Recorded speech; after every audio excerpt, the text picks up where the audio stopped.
কোরআন থেকে গুরুত্বপূর্ণ তাফসীর করছেন মাওলানা দেলাওয়ার হোসেন রাহিমাহুল্লাহ। আল্লাহর ইসলামের চিরাগকে, বাতিকে জ্বালিয়ে রেখেছেন, জ্বলছে, জ্বলবে, কিয়ামত পর্যন্ত কেউ নিভাতে পারবে না।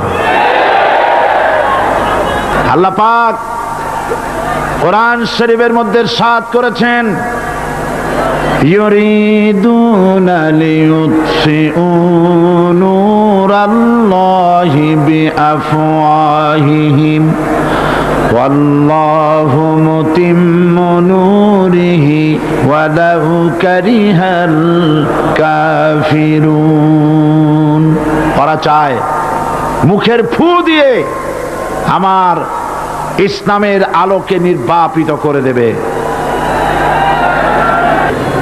আল্লাহ পাক বলছেন মুখের ফু দিয়ে ওরা আমার আলোকে নির্বাপিত করতে চায়, কিন্তু আমার আলোকে তারা নির্বাপিত করতে পারবে না। আমি আমার দ্বীনকে পূর্ণতা দান করব। জোরে বলেন আলহামদুলিল্লাহ।